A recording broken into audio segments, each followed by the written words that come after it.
પ્રકરણ 10મું નવા વર્ષમાં એટલે ઈસવીસન 1855માં મિસ નાઇટિંગેલના કામમાં કાંઈ ઘટાડો થયો નહીં.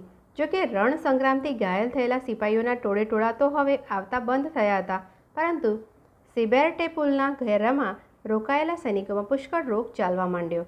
મિસ નાઇટિંગેલે આ સિપાહીઓની દયા લાવીને એક પ્રસંગે એક મિત્રને લખ્યું કે આ બિચારા સિપાહીઓને ઊંડી ખીણોમાં દરરોજ રાત્રે મજૂરી કરવી પડે છે. રોજ રાતના ઉજાગરા થાય છે. તેઓ 36 કલાક સુધી લાગટ કામ કરે છે. ટાઢના દિવસ છતાં તેઓને કાંઈ પણ પુષ્ટિકારક ખોરાક મળતો નથી. કાચું કોરું ખાઈને જ તેમને રહેવું પડે છે, કારણ કે દેવતા સળગાવીને રાંધવા જેટલી ફુરસદ તેમને મળતી નથી. છતાં આપણું લશ્કર ધીરજથી લડે છે અને કોઈ પણ હિંમત હારતું નથી. ખરેખર તેમની હિંમતને બલિહારી જ છે. આ ખીણોમાં ક્રાઇમિયાની સખત ટાઢ વેઠ્યાને લીધે સિપાહીઓને ઘણો સખત મરડાને રોગ લાગુ પડ્યો છે અને બેહદ ટાઢને લીધે તેમના અંગ ઠરી જવા લાગ્યા. કોલેરા અને તાવમાં પણ પુષ્કળ વધારો થયો અને તેથી હોસ્પિટલમાં દર્દીઓની સંખ્યા ઘણી વધી પડી. આ વર્ષની શરૂઆતમાં મિસ સ્ટેનલીની દેખરેખ નીચે બીજી 50 નર્સો સ્ક્યુટેરાઈ આવી પહોંચી. તેમની દરેક હોસ્પિટલમાં છૂટક વહેંચણી થઈ. મિસ નાઇટિંગેલને આ વખતે 5000 દર્દીઓની દેખરેખ રાખવાની હતી અને ક્રાઇમિયાથી બીજા 1100 દર્દીઓ આવવાના હતા. બેરેક હોસ્પિટલમાં લગભગ 2000 દર્દીઓ હતા અને તે સર્વ સખત બીમારી ભોગવતા હતા. સ્ક્યુટેરાઈની જનરલ હોસ્પિટલમાં પણ મિસ નાઇટિંગેલનો કાયદો ચાલતો હતો. નવી નર્સોમાંની કેટલીકને મિસ એમિલી એન્ડરસનની દેખરેખ નીચે ત્યાં જ રાખવામાં આવી. બાકીની બધી નર્સોને બોસ્ફરસની સામી બાજુએ ક્યુલારી હોસ્પિટલમાં મિસ સ્ટેનલીના હાથ હેઠળ રાખવામાં આવી. નવી નર્સોમાંની ઘણી ખરી આઇરિશ કોન્વેન્ટમાંના સિસ્ટર્સ ઓફ મર્સીમાંની હતી. તેમાંની એક નર્સ હજી હયાત છે. તે લખે છે કે સ્ક્યુટેરાઈની હોસ્પિટલમાં હું એક દિવસ રહી. તેનું વર્ણન કરવાની મારામાં શક્તિ નથી. વહાણોના વહાણો ભરાઈને ઘાયલ થયેલા સિપાહીઓ આવતા હતા. 2-3 દિવસ સુધી તેઓ કાળા સમુદ્રમાં રખડતા રીવાતા પડી રહેતા હતા. તેઓને જવાનું ઠેકાણું ક્યાં હતું? એક બિછાનું ખાલી નહોતું. એક પછી એક તેઓને જમીન ઉપર નાખવામાં આવતા. જ્યારે કોલેરા કે બીજા કોઈ રોગથી માણસ મરી જાય ત્યારે પથારી ખાલી થાય ને ત્યારે જ બીજાને પથારીમાં સૂવાનું મળતું. ઘણુંક તો લાવતા ને વાત જ મરી જતા. તેમની અંતની ઘડીની ચીસો ખરે ઘણી જ દયાજનક અને હૃદયભેદક લાગતી. નિસંશય આવા જ લોકોને ક્રાઇમિયાના યોદ્ધાનું નામ યોગ્ય છે. ઘણી જ ખરાબ જાતનો કોલેરા ત્યાં ચાલતો હતો અને જેને એ રોગ લાગતો તે ભાગ્યે જ 4-5 કલાક જીવતો. તેમના અંગ એટલા જુઠ્ઠા પડી જતા અને કાસ્ટ પાષાણ જેવા થઈ જતા કે સાંધાઓ તો જરા વળાય નહીં. બધા અવયવ સજ્જડ જ થઈ જતા. ડાક્ટર લોકો બનતો પ્રયત્ન કરતા પણ સર્વ નિષ્ફળ જતું. દર્દીઓના અંગ એટલા ઠરી જતા હતા કે ગમે તેટલો શેક કરે, રાઈના પ્લાસ્ટરો મારે પણ ગરમાવો આવે જ નહીં. આ વખતે મિસ નાઇટિંગેલ અને તેમની ટુકડીની નર્સો ઘણા જ ઉપયોગમાં આવી, કારણ કે ગમે તેવો જોખમ ભરેલો ઉપાય હોય ને આ બાહોશ નર્સોને સોંપી શકાતો.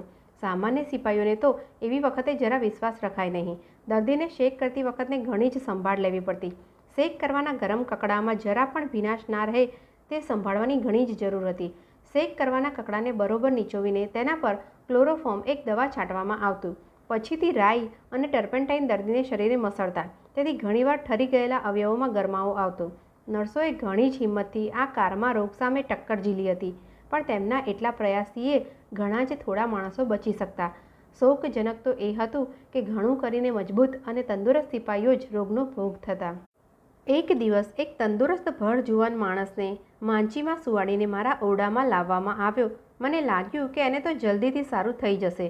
મેં રીતસર રોગના ઇલાજ લેવા માંડ્યા, પણ ડાક્ટરે તો પહેલેથી જ મને કહ્યું કે એ બચે એવી આશા નથી. જ્યારે નોકરો થાકી ગયા ત્યારે મેં જાતે શેકવાનું હાથમાં લીધું અને અંતની ઘડી સુધી મહેનત કર્યા કરી, પણ એના સાંધા તો જરા ચસક્યા નહીં. 4-5 કલાક અત્યંત પીડા ભોગવીને બિચારો મરી ગયો. કેટલા બધા દિવસ આ ભયંકર રોગ ચાલુ રહ્યો.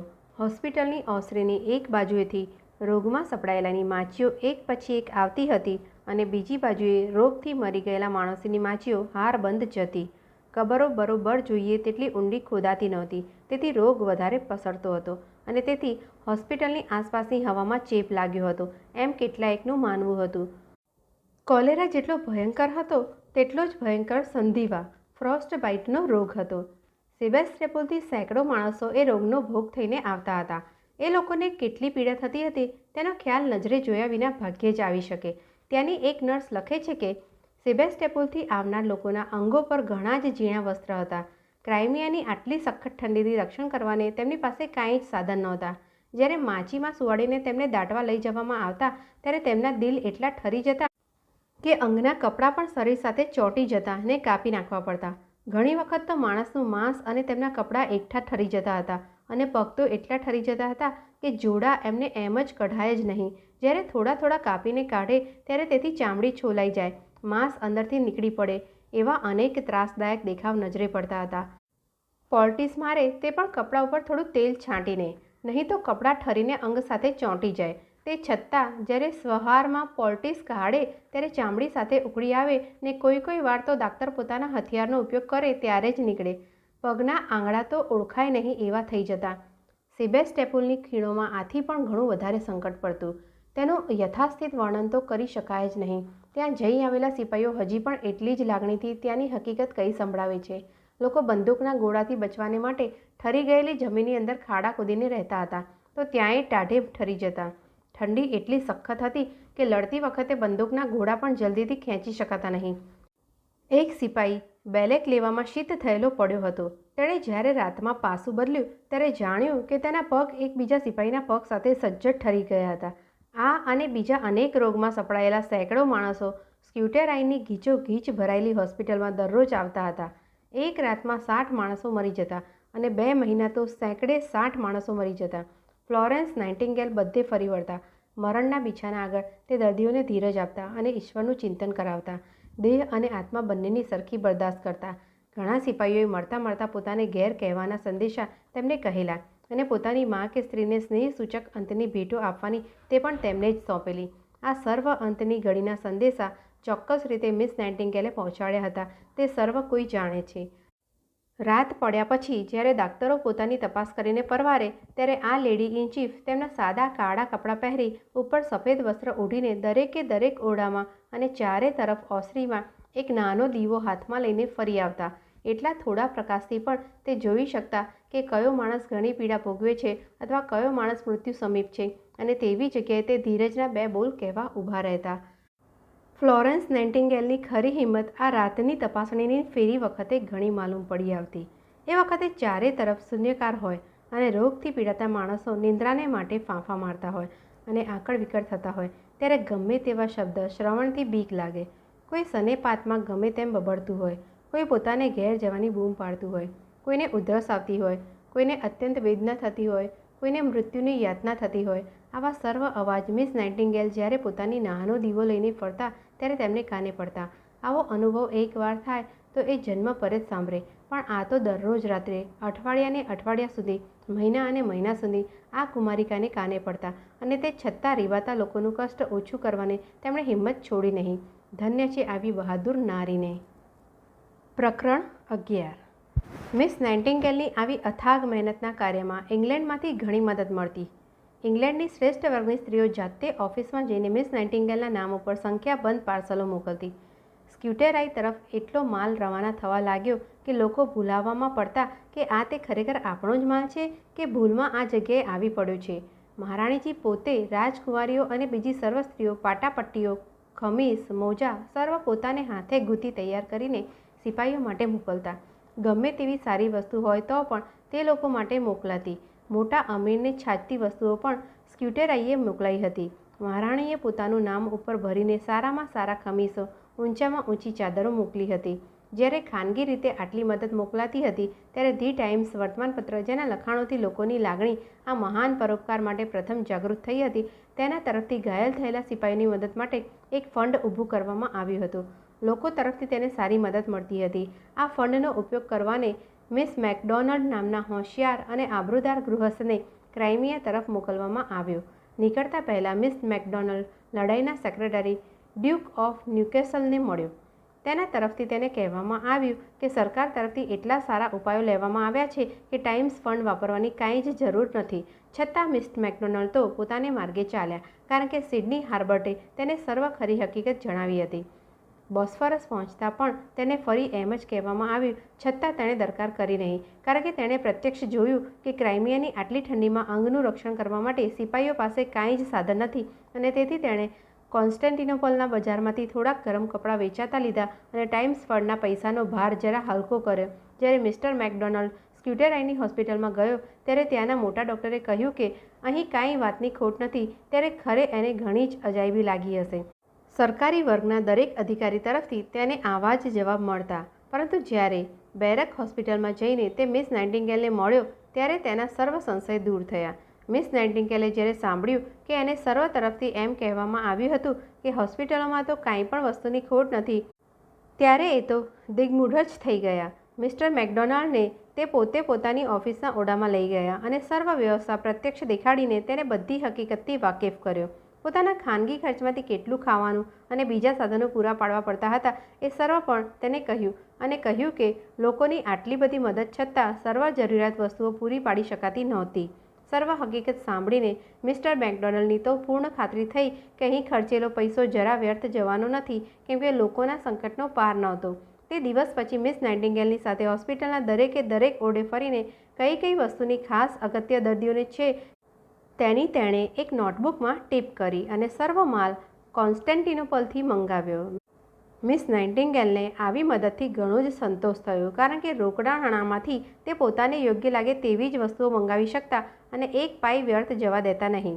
મિસ મેકડોનાલ્ડ એક પત્રમાં લખે છે કે જે જગ્યાએ ઘણો જ ભયંકર રોગ હોય અને જ્યાં જમરાજના દૂત રાહ જોઈને જ બેઠા હોય તે જગ્યાએ તો દેવી સમાન મિસ નાઇટિંગેલ હાજર હોય જ. મૃત્યુ વખતે તો એ પવિત્ર મૂર્તિની અસર કાંઈ વિચિત્ર જ થતી.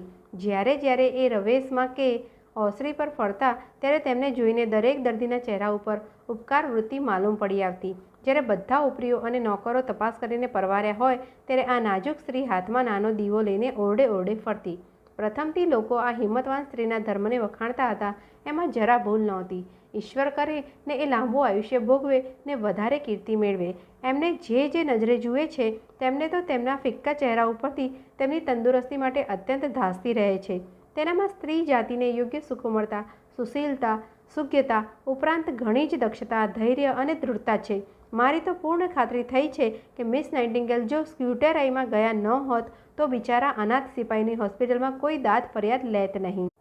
મિસ્ટર મેકડોનાલ્ડના ગયા પછી ફ્રાન્સથી મો સોયર નામનો એક શખ્સ જે રસોઈની બાબતમાં ઘણો જ કાબેલ હતો તે સ્ક્યુટેરાઈ મિસ નાઇટિંગેલની મદદે આવ્યો. તેણે તેમને બધી બાબતમાં મદદ કરી અને રસોઈ ખાતામાં ઘણા ઉપયોગી સુધારા કર્યા. સરકાર તરફથી પણ તેમને એ બાબતમાં સારી સહાયતા મળી હતી અને તેથી એ ખાતામાં થોડા વખતમાં ઘણું સંતોષકારક પરિણામ આવ્યું. પ્રકરણ 12. ઈસવીસન 1855ની વસંત ઋતુ પૂરી થઈ ત્યાં સુધી ક્રાઇમિયાના લશ્કરમાં કોલેરા, મરડો ઇત્યાદિ ચાલતા હતા. લોકોના શરીર ઠંડી, રોગ વગેરેથી એટલા ક્ષીણ થઈ ગયા હતા કે કાંઈ પણ માંદગી હવે તે સહન કરી શકતા નહીં. વળી ટાઇફોઇડ નામનો ઘણો ઝેરી તાવ શરૂ થયો.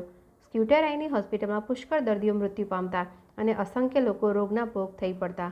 હોસ્પિટલના અધિકારી વર્ગમાં પણ આ સખત તાવે દેખાવ દીધો. 8 ડાક્ટરો તાવમાં સપડાયા અને તેમાંના 7 તો મરી પણ ગયા.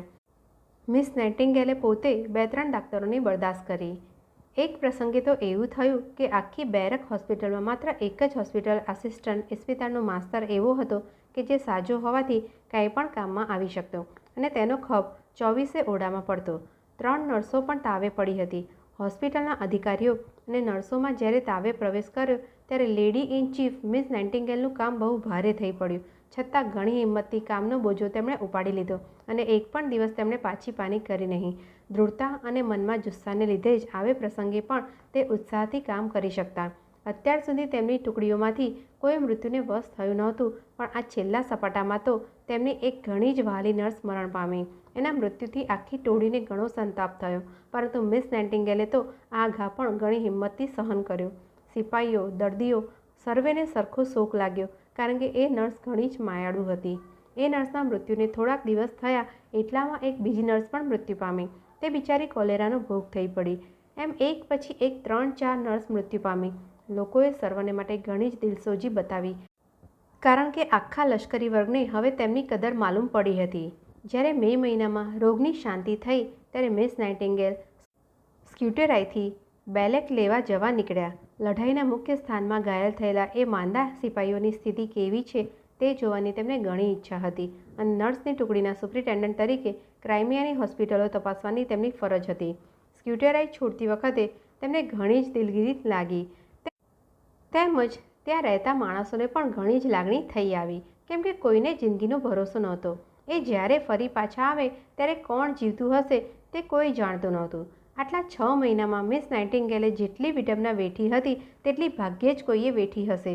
તે છતાં તેમને એટલો તો સંતોષ હતો કે તેમના આવ્યાથી દવાખાનાની વ્યવસ્થામાં ઘણો સુધારો થયો હતો અને સેંકડો મનુષ્યને સુખના સાધન આપી શક્યા હતા. મે મહિનામાં તે થોડીક નર્સો મિસ્ટર બ્રેસ્બ્રિજ અને મો સોયરની સાથે રોબર્ટ લાઉ નામની આગબોટમાં બેસીને ક્રાઇમિયા જવા ઉપડ્યા. આ સફર વખતે હવા ઘણી જ ખુશકારક હતી. વસંત ઋતુને લીધે સર્વ રમણીય લાગતું હતું અને સમુદ્ર પણ શાંત હતો.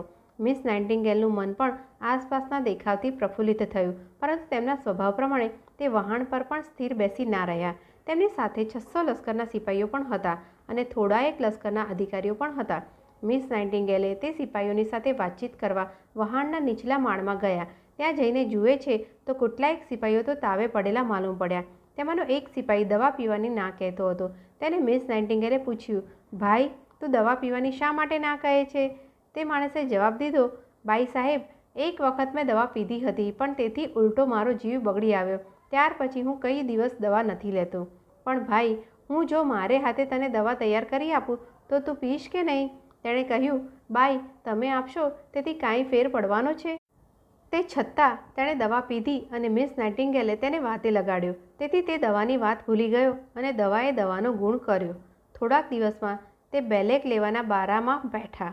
તે દિવસે મિસ નાઇટિંગેલ આવવાના છે એ વાત બધાના જાણવામાં આવી હતી. તેથી સેંકડો લોક તેમને જોવાને બારામાં આવ્યા હતા. તેમના વહાણે જેવું લંગર નાખ્યું કે બેલેક લેવાની હોસ્પિટલના મુખ્ય અધિકારી અને બીજા ડાક્ટરો તેમને મળવાને આવ્યા. થોડીવાર પછી લશ્કરનો કમાન્ડર ઇન ચીફ તેમને મળવા આવ્યો. તે વખતે તો તેમણે હોસ્પિટલ તપાસવાનું કામ શરૂ પણ કરી દીધું હતું. બીજે દિવસે તે પોતે કમાન્ડર સાહેબને ઘોડા પર બેસીને મળવા ગયા. તે છાવણીમાં ફરતા તે લોકોની નજર ચૂકવવાને છુપા વેશમાં જ ફરતા. છાવણીનો રસ્તો ઘણો સાંકડો અને ખાડા ખૈયાવાળો હતો. રસ્તામાં ઘોડા, ગાડીઓ, ગાડા, ગધેડા, ખચ્ચર વગેરેની ભીડ ઘણી જ હતી. એટલી ભીડમાં મિસ નાઇટિંગેલનો ઘોડો ચમક્યો, પરંતુ બાળપણથી ઘોડા પર બેસવાની ટેવ હતી, તેથી પોતાનું રક્ષણ બરાબર કરી શક્યા. કેડિકોઈ નામના ગામડામાંની હોસ્પિટલ તપાસીને રણસંગ્રામ જોવાને એમની ટુકડી એક નાની ટેકરી ઉપર ચડી. ત્યાંથી લડાઈ બરોબર દેખાતી હતી. સિબેસ્ટેપોલથી આવતા તોપના ધડાકા સંભળાતા હતા. રણશિંગામાના અવાજ આવતા હતા અને પાસે જ બેલેક લેવાની ખીણોમાં સિપાહીઓ લડતા અને પડતા.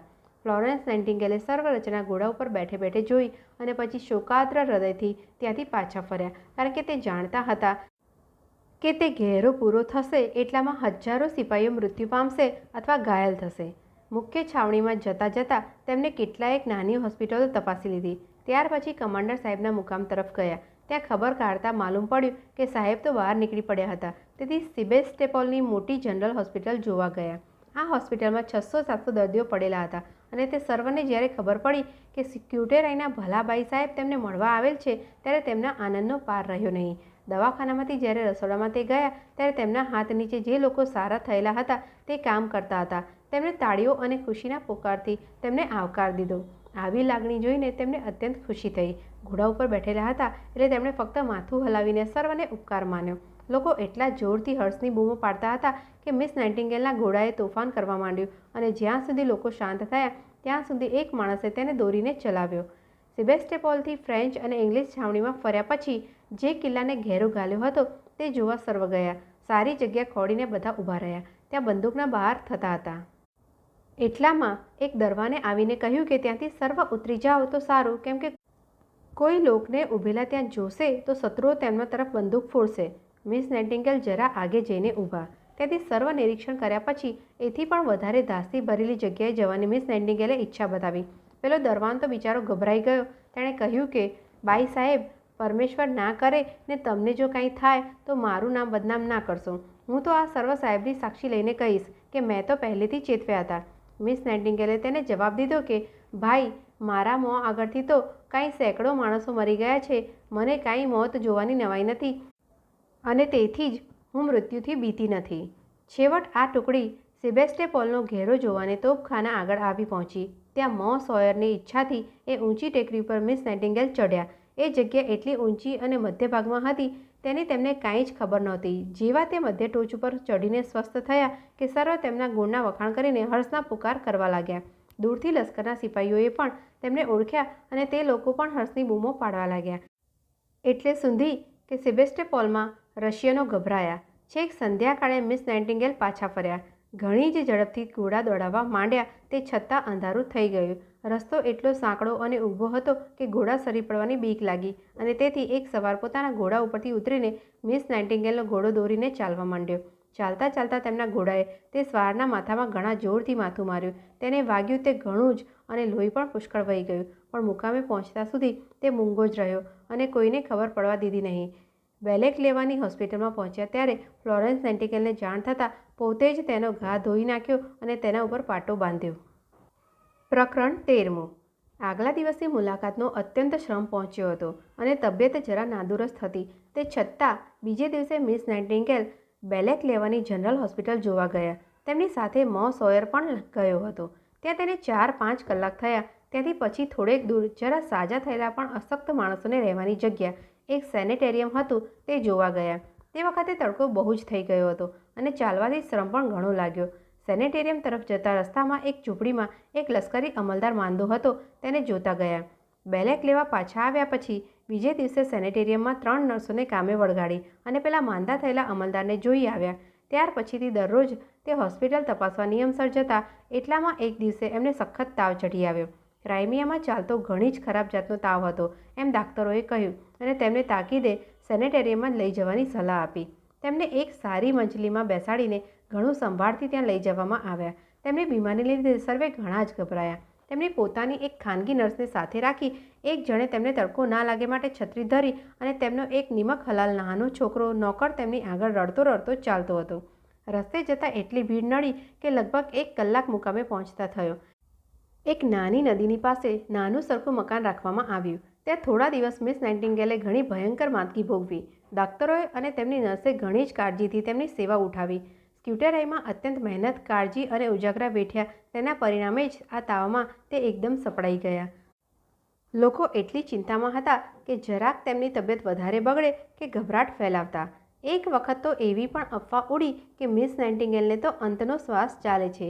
આવી અફવા સ્ક્યુટેરાઈની બેરેક હોસ્પિટલમાં ચાલી ત્યારે તો રડારડ થઈ રહી. દર્દીઓને સાજા માણસ સર્વેને સરખો શોક થયો. વખત જતાં લંડનમાં પણ આ ગપ પહોંચી અને તે વખતના વર્તમાનપત્રો ઉપરથી જણાય છે કે સર્વ લોકોને મિસ નાઇટિંગેલ માટે ઘણો જ ભક્તિભાવ બતાવ્યો. ભાગ્ય જોગે થોડા વખતમાં માઠા સમાચારનો સંશય દૂર થયો અને મિસ નાઇટિંગેલની તબિયતમાં સહેજ સુધારો માલુમ પડવા માંડ્યો અને આ અમૂલ્ય જીવન બચશે એવી આશા પડવા લાગી. મિસ નાઇટિંગેલના મંદવાડની કમાન્ડર સાહેબને ઘણી જ ચિંતા હતી અને જ્યારે તેમને મળવા જવાની ડાક્ટરોએ છૂટ આપી ત્યારે તરત જ તે તેમને જોવાને ગયા. મિસ નાઇટિંગેલને 12 દિવસે તાવ ઉતર્યો. ત્યાર પછી ડાક્ટરોએ તેમને એવી સલાહ આપી કે જરા કહેવત આવે એટલે તેમને એકદમ ઇંગ્લેન્ડ જવું. આ બાબતની તો તેમણે ચોખ્ખી ના કહી કેમ કે તેમને લાગ્યું કે મારું કામ હજી પરિપૂર્ણ થયું નથી અને આ જગ્યા છોડીને મારાથી જઈ શકાય જ નહીં. તેમને લાગ્યું કે વખત જતાં તબિયત તો ત્યાં રહીને પણ સુધરશે, પરંતુ એટલા વખતમાં તેમણે સ્ક્યુટેરાઈ પાછા જવાની ઈચ્છા બતાવી. તે ઉપરથી તેમને ઘણી સંભાળથી મોકલવામાં આવ્યા. તેમની સાથે એક ડાક્ટર, તેમની નર્સ, મો સોયર અને મિસ્ટર બ્રેસ્બ્રિજ એટલા હતા. નીકળતા પહેલાં કમાન્ડર સાહેબને મળ્યા, પરંતુ તે વખતે કાંઈ કોઈને ખબર નહોતી કે થોડા વખતમાં તે ભલો કમાન્ડર રણસંગ્રામમાં મૃત્યુ પામશે. આ ભલો કમાન્ડર તેમને હંમેશ માન આપતો અને તેમની સર્વ સૂચનાઓ લક્ષમાં રાખતો. સરકારમાં પણ તેમને માટે તેણે ઘણા લખાણ લખ્યા હતા અને હંમેશ તેમની કાળજી રાખતો. લગભગ 1 મહિના પછી મિસ નાઇટિંગેલ પાછા સ્ક્યુટેરાઈ આવી પહોંચ્યા. તેમના સર્વ મિત્રોએ તેમને અંતઃકરણપૂર્વક આવકાર આપ્યો. સ્ક્યુટેરાઈમાં એક સારા હવાવાળા મકાનમાં રહેવાથી તેમની તબિયત જલ્દીથી સુધરી ગઈ. ઈસવીસન 1855ના સપ્ટેમ્બર મહિનાની 8મી તારીખે સેબેસ્ટોપોલનો કિલ્લો ઇંગ્લિશ લોકોએ જીતી લીધો. ઘણી જ જનૂની લડાઈ થઈ પણ છેવટ અંગ્રેજી સરદારનો જય થયો. સર્વેએ આ ખબર હર્ષથી વધાવી લીધા. લંડનમાં પણ સર્વત્ર આનંદ ફેલાયો અને સર્વેએ આનંદ ઉત્સવમાં ભાગ લીધો. વિકરાળ વિગ્રહનો અંત આવ્યો ને શાંતિનો વાસ શરૂ થયો. યોદ્ધાઓને માટે જયનાદ થતા હતા. તે સર્વમાં ફ્લોરેન્સ નાઇટિંગેલનો જય પુકારવામાં કોઈ ચૂકતું નહીં. ઇંગ્લેન્ડની આખી પ્રજા આ અનુપમ સ્ત્રીને આવકાર દેવાને ઉત્સુક થઈ રહી હતી, પરંતુ એ સુશીલબાઈને કોઈ પણ પ્રકારનો ભપકો પસંદ નહોતો. તેમજ હજી સ્ક્યુટેરાઈમાં તેમનું કામ અધૂરું હતું. સંગ્રામ પૂરો થયો, પરંતુ તેમાં ઘાયલ થયેલા સિપાહીઓ તો હજી હોસ્પિટલમાં જ હતા અને જ્યાં સુધી ત્યાં રહેવાની અગત્ય લાગી ત્યાં સુધી ઘેર જવાનો વિચાર સરખો પણ તેણે કર્યો નહીં. પરંતુ નામદાર મહારાણી સાહેબ તેમજ બીજી સર્વગૃહસ્થની સ્ત્રીઓ તેમની ઉપકાર વૃત્તિ પ્રદર્શિત કરવાને ઘણા જ ઉત્સુક થઈ ગયા હતા. તેમને કેવા પ્રકારનો બદલો પસંદ પડશે તે વિશે મિસ અને મિસિસ સિડની હર્બર્ટની સલાહ પૂછી ત્યારે મિસિસ હર્બર્ટ નીચે પ્રમાણે ઉત્તર મોકલ્યો. જુલાઈ 1855 બાઈ સાહેબ, મિસ નાઇટિંગેલને ફક્ત એક પ્રકારનું ઇનામ પસંદ પડશે. તેમની ઘણા વખતની ઈચ્છા છે કે લંડનમાં એક હોસ્પિટલ સ્થાપવી અને તેમાં વગર પૈસે નર્સો કામ કરે. આવી સંસ્થાને માટે મેં ઘણા જણ પાસે પૈસા ઉઘરાવ્યા છે અને તે માટે એક ફંડ ઊભું કર્યું છે અને તે ફંડને નાઇટિંગેલ હોસ્પિટલ ફંડ એ નામ આપવાનું ધાર્યું છે. જ્યારે તે સ્ક્યુટેરાઈથી પાછા ફરે ત્યારે તે ફંડના પૈસા તેમને ભેટ આપવા, એમાંથી તે પોતાની ઈચ્છા પ્રમાણે અહીંની નર્સોની સ્થાપનામાં સુધારા વધારા કરી શકશે. આ બાબતનો વિચાર કરવાને મરહૂમ નામદાર ડ્યુક ઓફ કેમ્બ્રિજના અધ્યક્ષપણા નીચે એક કમિટી નિમાઈ. મિસ સિડની હર્બર્ટ તેના સેક્રેટરી થયા. કમિટીમાં બધા વર્ગના લોકો દાખલ થયા હતા. આ કમિટીએ ઠરાવ કર્યો કે નાઇટિંગેલ ફંડમાંથી નર્સો તેમજ હોસ્પિટલના નોકરોની કેળવણી તથા તેમના ભરણપોષણને અર્થે પૈસા વાપરવા અને તે લોકોનું વૃદ્ધાવસ્થામાં પણ ભરણપોષણ થાય એવો એક આશ્રમ સ્થાપવો. આ ઠરાવની એક નકલ મિસ નાઇટિંગેલને મોકલી તેનો તેમણે નીચે પ્રમાણે પ્રત્યુત્તર વાળ્યો. મારા પ્રયાસને માટે ચારે તરફથી નિંદા જ થતી હું સાંભળતી આવી છું, તેથી મને તમારા કાગળથી ઘણો સંતોષ થયો છે. મારા આટલા કામની કદર તમે સર્વે જાણો છો એ જોઈને મને ઘણો આનંદ થાય છે અને મને મારા કામનો અડધો ભાર ઓછો થયેલો લાગે છે. પણ મારે કહેવું જોઈએ કે મારું કામ અહીં હજુ અધૂરું છે. તે પૂરું કર્યા વગર મારાથી ખસાય તેમ નથી. તે માટે મારા તરફથી કમિટીનો ઘણો જ ઉપકાર માનજો અને કહેજો કે જ્યારે મારાથી બનશે ત્યારે હું એ કામ ઉપાડી લઈશ. આ કાર્યની શરૂઆત કરવાને કમિટી તરફથી એક મોટી સભા ભરાઈ. તેમાં સર્વેએ મિસ નાઇટિંગેલના મહાન કાર્યની ઘણી સ્તુતિ કરી. સિપાહી વર્ગને તેમને માટે કેટલી અથાગ ઉપકાર વૃત્તિ હતી તે કહી સંભળાવ્યું અને ત્યાર પછી પૈસા ઉઘરાવવાની શરૂઆત કરી. તેની તે જગ્યાએ 20,000 પાઉન્ડ એકઠા થઈ ગયા. દરેક મોટા શહેરમાં આ ફંડને મદદ આપવાને સભાઓ થઈ અને સર્વે ટેકાણેથી ઘણી સારી મદદ મળી. આપણા દેશમાંથી પણ તે ફંડની મદદ માટે નાણાં મોકલવામાં આવ્યા હતા. ફ્લોરેન્સ નાઇટિંગેલને જેટલું માન મળ્યું છે એટલું બીજા કોઈને જ્વલે જ મળ્યું હશે. દરેક વર્ગના સ્ત્રી પુરુષોએ આ ફંડને માટે નાણાં એકઠા કરવાનો પ્રયાસ કર્યો. કાંઈ નાટકો, પ્રયોગ, સંકીર્તન વગેરે કરીને ટિકિટો કાઢીને પૈસા એકઠા કર્યા. સૌથી વધારે મદદ લશ્કરના અમલદારોએ કરી. ઇંગ્લેન્ડમાં જ્યારે આવી રીતે નાઇટિંગેલને માટે ફંડ એકઠું થતું હતું અને તેમની સ્તુતિઓ ગવાતી હતી ત્યારે તે પોતે તો સ્ક્યુટેરાઈમાં રહીને કામ કરતા હતા. માંદા સિપાહીઓ તો હોસ્પિટલમાં હતા જ, પરંતુ એક નાનું લશ્કર પણ ક્રાઇમિયાની સલામતી માટે રાખવામાં આવ્યું હતું. એકદમ લડાઈનો ઉદ્યમ બંધ થઈ ગયો, તેથી આ સિપાહીઓ વ્યસનમાં કાળ ના ગાળે તે માટે સાવચેતી લેવાની ઘણી જ જરૂર હતી અને તે કામ મિસ નાઇટિંગેલ બરાબર સમજતા હતા. જ્યારે તેમની તબિયત બરોબર સુધરી ત્યારે તે સ્ક્યુટેરાઈથી પાછા ક્રાઇમિયા ગયા. ત્યાં 2 નવી હોસ્પિટલો નીકળી હતી. ત્યાં નર્સોની એક ટુકડી નીમી અને નર્સના ખાતાનું ઉપરીપણું પોતે લીધું. ત્યાં તેમને રહેવાનું એક નાનું સરખું ઘર હતું. ત્યાં ઠંડી તેમજ વરસાદથી રક્ષણ કરવાનું કંઈ યોગ્ય સાધન નહોતું, પણ તેમની કર્તવ્ય બુદ્ધિ એવી તીક્ષ્ણ હતી કે કાંઈ પણ ખામી કે અગવડની દરકાર કરી નહીં. પોતે જોકે પ્રોટેસ્ટન્ટ પંથના અનુયાયી હતા, છતાં રોમન કેથલિક નર્સો સાથે તે માયાથી વર્તા હતા. એમના કર્તવ્યમાં ધર્મનો ભેદ બાદ કરતો નહીં. રોમન કેથલિક નર્સોના કામથી હંમેશા ઘણા રાજી થતા અને એ નર્સોના ઉપરીબાઈ માટે તે તેમને ઘણી જ માનની વૃત્તિ હતી. ક્રાઇમિયામાં જે જગ્યાએ મિસ નાઇટિંગેલ રહેતા હતા ત્યાંનો રસ્તો ઘણો ખળબચડો ને ધાસથી ભરેલો હતો. એક દિવસે તે જતા હતા ત્યારે તેમની ગાડીને કાંઈ અકસ્માત થયો. ગાડીએ ખચ્ચર જોડેલા હતા.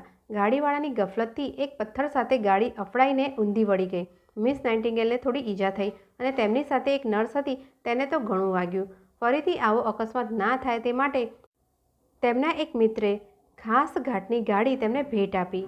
તેમાં તાપ અને વરસાદથી રક્ષણ કરવાની બરોબર સગવડ હતી, તેમજ ખરાબ રસ્તા ઉપર ખસી ના જાય એવી પણ યોજના કરેલી હતી. હજી સુધી આ ગાડી લી હર્સ્ટમાં તેમના મિત્રોએ સાચવીને રાખી મૂકી છે. આ ગાડી આવ્યા પછી તો મિસ નાઇટિંગેલે ક્રાઇમિયામાં રહેલા સિપાહીઓની ઘણી જ બરદાસ્ત કરી. તે શિયાળામાં ત્યાં ટાઢ ઘણી જ સખત પડી અને જમીન ઉપર પુષ્કળ બરફ પડતું, તે છતાં બધી હોસ્પિટલો તપાસવા જતા અને કલાકોના કલાકો સુધી બરફ પડતો હોય તોય હોસ્પિટલ આગળ ઊભા રહીને બધી સૂચનાઓ આપતા. રાત પડે તો પોતાના મુકામ તરફ પાછા ફરતા. સાથે ગાડીવાળા સિવાય કોઈ નોકર પણ રાખતા નહીં. તેમના મિત્રો તેમને વારંવાર તે પ્રમાણે ના કરવાની વિનવતા, પણ તે સર્વને તે ગંભીરતાથી હસી કાઢતા.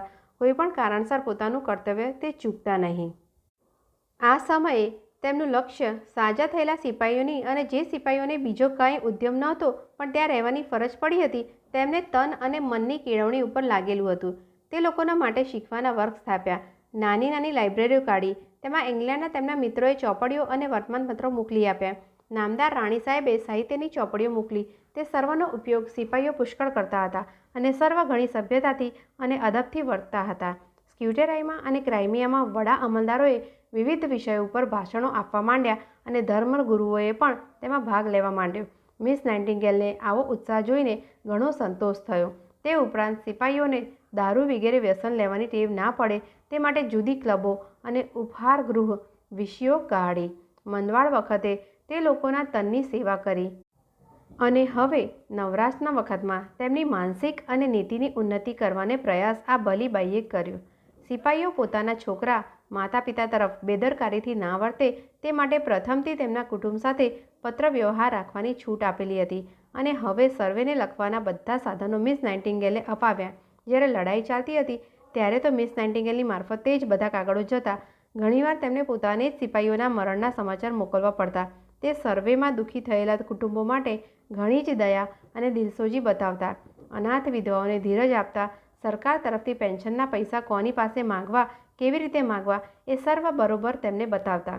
વળી એક બીજી યોજના એવી કરી હતી કે જેથી સિપાહીઓ પોતાના પગારના પૈસા પોતાના કુટુંબમાં મોકલી શકતા.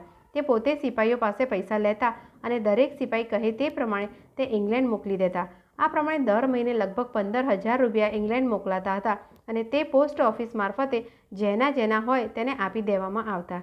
આવી રીતે ઉદ્ધત દારૂડિયા સિપાહીઓ પૈસા વ્યર્થ ગુમાવવાને બદલે પોતાના સ્નેહીના ભરણપોષણ માટે બચાવી શકતા. તેમણે આ રીત કાઢી ત્યાર પછી સરકાર તરફથી કોન્સ્ટેન્ટિનોપલ, સ્ક્યુટેરાઈ, બેક્લેવા અને ક્રાઇમિયા સર્વ જગાએ મની ઓર્ડર ઓફિસો, ટપાલ મારફતે પૈસા મોકલવાની ઓફિસ સ્થાપી અને 6 મહિનાની અંદર 1,10,000 રૂપિયા ઇંગ્લેન્ડ ખાતે સોલ્જરો તરફથી રવાના કરવામાં આવ્યા. આ સર્વ મિસ નાઇટિંગેલના સદગુણી સ્વભાવનું જ પરિણામ હતું. તેમના આવ્યા પહેલાં સિપાહીઓ પૈસા બચાવતા તે શું તે જાણતા જ નહોતા. જે કંઈ બચતું તે દારૂ વ્યસનમાં ઉડાવી દેતા અને પૈસા મોકલવા માટે સરકાર તરફથી કંઈ સગવડ પણ કરી આપેલી નહોતી. ઈસવીસન 1856ના માર્ચ મહિનામાં પેરિસ આગળ સલાહના કરાર થયા અને જુલાઈ મહિનામાં ક્રાઇમિયા ખાલસા થયું. જ્યાં સુધી બધા દવાખાના બંધ થયા અને તમામ અંગ્રેજી લશ્કરને ઇંગ્લેન્ડ મોકલી દેવામાં આવ્યું ત્યાં સુધી ફ્લોરેન્સ નાઇટિંગેલ પોતાની જગ્યાએથી ખસ્યા નહીં. ક્રાઇમિયા છોડતા પહેલાં મિસ નાઇટિંગેલે જેટલા માણસો ત્યાં મૃત્યુ પામ્યા હતા તે લોકોના સ્મરણાર્થે પોતાના ખાનગી ખર્ચે એક સ્તંભ ઊભો કરવાની આજ્ઞા કરી અને તે સ્તંભ બેક્લેવાના સેનેટેરિયમ પાસેની એક ટેકરી ઉપર મૂકવામાં આવ્યો અને ક્રાઇમિયાના બહાદુર યોદ્ધાઓ અને પરોપકારી નર્સો જેમણે દૂર દેશમાં પોતાના આત્મા પારકાના સુખ માટે માત્ર ઈશ્વર પ્રીત્યર્થે આપ્યા હતા તેમના નામ ઉપર તે અર્પણ કરવામાં આવ્યો હતો. તેની ઉપર નીચે પ્રમાણે લેખ કોતરાવ્યો હતો: પ્રભુ અમારા ઉપર કૃપા દ્રષ્ટિ રાખો. લોર્ડ હેવ મર્સી અપોન અસ. પાછળથી આ સ્તંભ નાઇટિંગેલ ક્રોસને નામે ઓળખાયો. કાળા સમુદ્રમાંથી સફર કરતા એ સ્તંભ નજરે પડે છે ને આ પરોપકારી બલીબાઈનું સ્મરણ કરાવે છે. ક્રાઇમિયાથી ઇંગ્લેન્ડ જવાને મિસ નાઇટિંગેલ પાછા ફર્યા ત્યારે સ્ક્યુટેરાઈ ઉતરીને ગયા અને તેની બધી હોસ્પિટલો બંધ થઈ ગઈ હતી કે નહીં તે તપાસી લીધું. બેરેક હોસ્પિટલનું મકાન તુર્કસ્તાનના અધિકારીઓએ પાછું લઈ લીધું પણ મિસ નાઇટિંગેલનો ઉતારો જે ઓરડામાં હતો તે ઓરડા તો તેમના સ્મરણ સૂચક ચિહ્ન તરીકે જેવી સ્થિતિમાં તેમણે રાખ્યા હતા તે જ સ્થિતિમાં કેટલા વર્ષો સુધી રહેવા દેવામાં આવ્યા હતા. તુર્કસ્તાનનો સુલતાન મિસ નાઇટિંગેલના કાર્યને અંતઃકરણપૂર્વક વખાણતા હતા અને જ્યારે ઇંગ્લેન્ડ જવા ઉપડ્યા ત્યારે તેમને એક હીરાની બંગડી બક્ષિસ આપી. ક્રાઇમિયા છોડતા પહેલાં નામદાર રાણી સાહેબે પણ તેમને એક ઘણા ખૂબસૂરત હીરા માણેકના ફૂલની ભેટ મોકલી હતી. તે ફૂલ ઉપર રાણી સાહેબનું નામ તથા એક સુંદર લેખ કોતરેલો હતો. તેની પાછળ ફ્લોરેન્સ નાઇટિંગેલે સરકારી લશ્કરની ચાકરી કરીને જે મહાન દેશ સેવા બજાવી હતી તેનું વર્ણન પણ કોતરેલું હતું. સરકાર તરફથી પણ તેમના કાર્યને માટે લખાણ થયું હતું. જ્યારે સલાહના કરાર ચર્ચાતા હતા ત્યારે તેમને માટે લોર્ડ એલિસમિયરે નીચે પ્રમાણે વચન કહ્યા હતા: મહેરબાન સાહેબો, લડાઈ વખતે જે સંકટ પડ્યા હતા તે સર્વ હાલ તો વિસરાઈ ગયા છે. બેલેકલેવા અને ઇન્કરમેનની લડાઈઓને 2 વર્ષ થઈ ગયા, તેથી એ તો ઐતિહાસિક બીના જેવી થઈ ગઈ છે.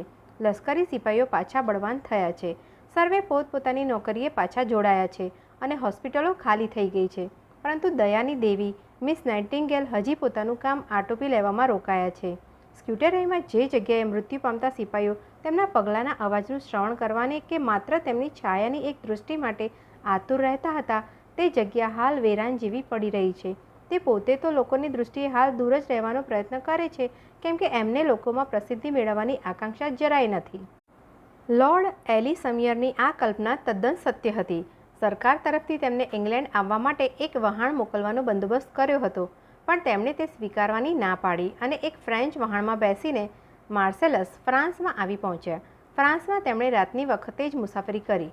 પેરિસમાં માત્ર તેમના જૂના મિત્ર સિસ્ટર્સ ઓફ સેન્ટ વિન્સેન્ટને મળવા માટે ઉતર્યા અને ત્યાર પછી તેમની માસીની સાથે મિસ સ્મિથને છુપે નામે ઇંગ્લેન્ડમાં આવી પહોંચ્યા. પોણા 2 વર્ષ સુધી તે બહારગામ રહ્યા. તેટલામાં તેમના જીવનમાં કેટલા બધા નવા અણચિંતવ્યા બનાવો બન્યા હતા, તેની ગણતરી કરવી મુશ્કેલ છે. પ્રકરણ 14.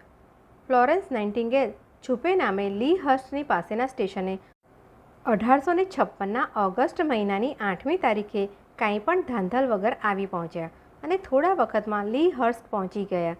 લોકવાયકા તો એવી છે કે તે પાછળને બારણે ઘરમાં આવ્યા, પણ તેમના જૂના રસોઈયાએ તેમણે માથા પર ઓઢેલું હતું છતાં પહેલ વહેલા ઓળખી કાઢ્યા. મિસ ફ્લોરેન્સ લડાઈમાંથી પાછા આવ્યા છે એ વાત લી હર્સ્ટમાં અને પાસેના ગામડાઓમાં તરત ફેલાઈ ગઈ અને લોકોએ ઘણી ખુશીથી પોતાનો આનંદ પ્રદર્શિત કર્યો હોત, પણ કંઈ પણ બાહ્ય ધાંધલ કરવાની મિસ નાઇટિંગેલે સાફ મના કરી. કેટલાક દિવસ સુધી લોકોના થોકે થોક દૂરના ગામોમાંથી તેમને જોવાને માટે લી હર્સ્ટના રસ્તા પર એકઠા થતા હતા. કોઈ ગાડીમાં આવતા, કોઈ ચાલતા આવતા, તેમાં વળી કોઈ ઘોડેસવારો પણ હતા અને સંખ્યાબંધ સોલ્જરો હતા. તેમાં કેટલાયકના હાથ ભાંગેલા હતા, કેટલાયકના પગ ભાંગેલા હતા, જેમને મિસ ફ્લોરેન્સે હોસ્પિટલમાં સારવાર કરી હતી. એવા અનેક લોક એકઠા થતા, પણ તેમાંથી ભાગ્યે જ 10 માણસે તેમને નજરે જોયા હશે.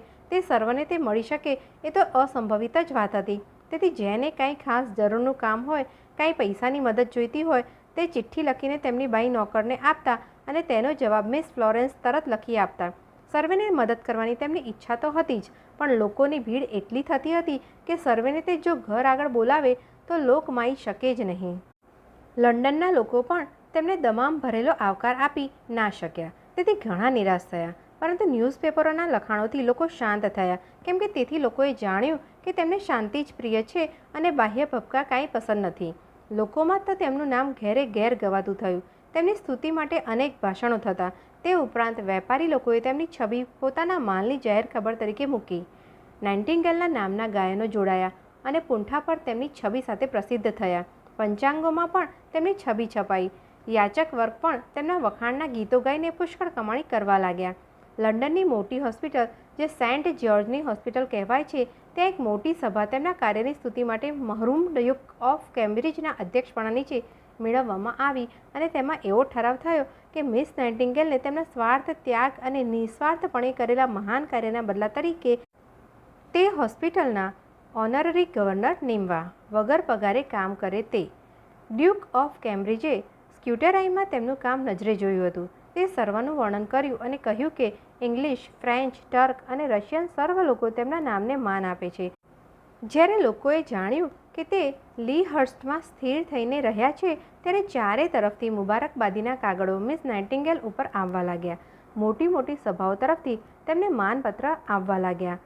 ન્યૂકાસલના મજૂરો તરફથી એક માનપત્ર મળ્યું હતું. તેનો જવાબ તેમણે નીચે પ્રમાણે વાળ્યો. ઓગસ્ટ તારીખ 23, 1856. મારા વહાલા મિત્રો, તમારા તરફથી જ્યારે મને પત્ર મળ્યો ત્યારે મને કેટલો સંતોષ થયો તેનું વર્ણન કરવાની મારામાં આવડત કે શક્તિ નથી. મને તમે જે આવકાર આપ્યો છે તેમજ મારી ગેરહાજરીમાં તમે જે દિલસોજી બતાવી છે તે હું સારી પેટે સમજું છું. મારા વહાલા મિત્રો, અંતઃકરણની જે ઊંડી લાગણી હોય છે તેનું યથાસ્થિત વર્ણન કરવાને કોઈ પણ ભાષામાં શબ્દ હોતા નથી. એનાથી જેટલું બન્યું તેટલું કર્યું. આ લેખમાં મેં સ્ક્યુટેરાઈથી નીકળતી વખતે એક મારી નર્સની કબર ઉપર કોતરાવ્યો હતો. એણે જે પ્રમાણે આચરણ કર્યું તે જ પ્રમાણે ઈશ્વર પ્રત્યે વર્તવાનો મેં સતત પ્રયત્ન કર્યો છે અને એ જ મેં નિયમ લીધો છે. દેશની સેવા બજાવવાને માટે હું કાંઈ પણ બદલાની આશા રાખતી જ નથી. કારણ કે આપણું જીવન જ સેવા કરવા માટે છે, પરંતુ તમારા જેવા લોકો તરફથી જે સ્નેહ અને દિલસોજી મને મળી છે તે હું એક પ્રકારનું ઇનામ જ સમજું છું. હું તમારો બધાનો 1800 મજૂરોનો અંતઃકરણથી પ્રેમપૂર્વક આભાર માનું છું. હું અત્યંત કામમાં ગૂંથાઈ ગઈ છું, તેથી જ મારાથી જલ્દી પ્રત્યુત્તર લખી શકાયો નહોતો. તે માટે સર્વની ક્ષમા માંગુ છું. લિખિતન તમારી સદાની શુભેચ્છક મિત્ર, ફ્લોરેન્સ નાઇટિંગેલ. શેફિલ્ડ ગામના મજૂરોએ એક છરી, કાંટા વગેરેની એક સુંદર પેટી મિસ નાઇટિંગેલને ભેટ આપી. દરેક છરી ઉપર બનાવનારના નામને બદલે મિસ નાઇટિંગેલને ભેટ એવા અક્ષર કોતરેલા હતા. પેટીની ઉપર પણ પ્રસંગને અનુકૂળ એક સારો લેખ કોતરેલો હતો. લી હર્સ્ટ પાસે રહેતા તેમના મિત્રોએ મોતી જડેલી લખવાની ખૂબસૂરત પેટી ભેટ આપી. તેના રૂપાના ઢાંકણા ઉપર મિસ નાઇટિંગેલનું નામ અને ક્રાઇમિયાથી સહી સલામત આવી પહોંચ્યા એ સર્વ વિગત કોતરેલી હતી. આ ભેટ ઘણી ખાનગી રીતે થોડા એક માણસોએ મિસ નાઇટિંગેલની રૂબરૂમાં જઈને આપી હતી. તેમના મિત્ર ડ્યુક ઓફ ડેવનશાયર ચેટ્સવર્થથી એ લીહર્સ્ટ સુધી તેમને ખાસ મળવાને ગયા હતા અને રૂપાનું એક ઘુવડ અને બીજી કેટલીક ભેટ આપી હતી. ક્રાઇમિયાથી પાછા આવીને જ્યારે લીહર્સ્ટમાં તબિયત સુધારવાને તે આરામ લેતા હતા ત્યારે ઘણીવાર પોતાના પડોશી વર્ગને કકડે બોલાવીને તેમને ગમ્મત કરાવતા હતા અને ક્રાઇમિયાની બધી વાત તેમને કહી સંભળાવતા. તેમની સાથે ક્રાઇમિયાનો એક મોટો શિકારી કૂતરો હતો અને તેમનો નિમક હલાલ નોકર ટોમસ પણ ઇંગ્લેન્ડ આવ્યો હતો. એ છોકરો લડાઈના વર્ણન કરવામાં ન્યૂઝપેપરો કરતાં પણ વધારે કુશળ હતો. નામદાર રાણી સાહેબ પ્રથમથી જ મિસ નાઇટિંગેલના પ્રયાસમાં ઘણા ઉત્સાહથી ભાગ લેતા હતા, તેથી તેમને પ્રત્યક્ષ મળીને પોતાની ઉપકાર વૃત્તિ દર્શાવવાની તેમને ઘણી ઈચ્છા હતી અને રાજકુમારિકાઓ પણ તેમને જોવાને ઘણી ઉત્સુક હતી. તેથી મિસ નાઇટિંગેલ રાણી સાહેબના બેલ્મોરલના મુકામે તેમની મુલાકાતે જાય એવો બંદોબસ્ત કરવામાં આવ્યો. ક્રાઇમિયાથી તે ઓગસ્ટ મહિનામાં આવ્યા અને સપ્ટેમ્બર મહિનામાં નામદાર રાણી સાહેબની મુલાકાતે તેમને બોલાવ્યા. રાજકુમારિકાઓના મન પર તેમની વાતો સાંભળીને ઘણી અસર થઈ અને ભવિષ્યમાં બન્યું પણ એવું કે બંને કુમારિકાઓના પતિ લડવૈયા હોવાથી રણમાં ગયા. તે વખતે ફ્લોરેન્સ નાઇટિંગેલને પગલે તેમણે વર્તવાનો પ્રયત્ન કર્યો. ઈસવીસન 1866ની પર્શિયન લડાઈ વખતે અને ઈસવીસન 1870ની જર્મન લડાઈ વખતે સોલ્જરો માટે હોસ્પિટલો સ્થાપી અને સૌથી નાની કુંવરી હેલિના તો પોતે જ એક બાહોશ નર્સ તરીકે પંકાઈ. મિસ નાઇટિંગેલ કેટલાક દિવસ સુધી સરકારી પરોણા તરીકે બેલ્મોરલ પાસે બર્ક હોલમાં રહ્યા. ત્યાં તે રાજકુટુંબ સાથે જ ફરતા હતા. ત્યાંથી પછી તે હેમ્પશાયરવાળા એમ્બલી પાર્કમાં રહેવા ગયા. ત્યાંના લોકોએ તેમને ઘણા હેતથી આવકાર દીધો. ત્યાંથી તો તેમના મિત્ર મિસ્ટર અને મિસિસ સિડની હર્બર્ટનું ઘર ઘણું જ પાસે હતું, તેથી તે વારંવાર ત્યાં જતા અને નાઇટિંગેલ ફંડની વ્યવસ્થા કેવી રીતે કરવી તે વિશે વાત કરતા. એક ફંડ લોકો તરફથી ફ્લોરેન્સ નાઇટિંગેલને ભેટ કરવામાં આવ્યું હતું અને ગરીબમાં ગરીબ માણસે પણ તેમાં પોતાના ગજા પ્રમાણે પૈસા ભર્યા હતા. લડાઈ ચાલતી હતી તે વખતે લોકો તરફથી તેમને નાણાંની કે વસ્તુઓની જેટલી મદદ મળી હતી તે સર્વની એક મોટી ટીપ આપનારના નામ સહિત મિસ નાઇટિંગેલે તૈયાર કરી. તે ટીપ ઉપરથી માલુમ પડતું હતું કે લોકોએ મોકલેલી વસ્તુ ધાર્યા કરતાં ઘણી જ મોડી પહોંચતી અને કેટલીક તો મુદ્દલ પહોંચેલી જ નહીં. સર્વનું કારણ એ હતું કે સ્ક્યુટેરાઈમાં સરકાર તરફથી બહુ જ ગેરવ્યવસ્થા હતી. મિસ નાઇટિંગેલના ગયાથી જ સર્વમાં ફેર પડ્યો અને સરકારના ગેરબંદોબસ્તને લીધે જ હોસ્પિટલના ડાક્ટરો અને નોકરો બરાબર કામ કરી શક્યા નહોતા. એ વાત પણ મિસ નાઇટિંગેલે સ્પષ્ટ જણાવી હતી. પાછળથી સરકાર તરફથી જે ઉદાર સહાયતા મળી હતી તે પણ તેમાં જણાવ્યું હતું અને ફ્રેન્ચ અને ઇંગ્લિશ લશ્કરના સરદારોએ અને અમલદારોએ જે મદદ કરી હતી તે પણ સૂચવ્યું હતું. તે ઉપરાંત કમાન્ડર સાહેબ લોર્ડ રેંગલેને જે ઉદાર અને ખરી લાગણીથી મદદ કરી હતી તેની ખાસ સૂચના કરી હતી.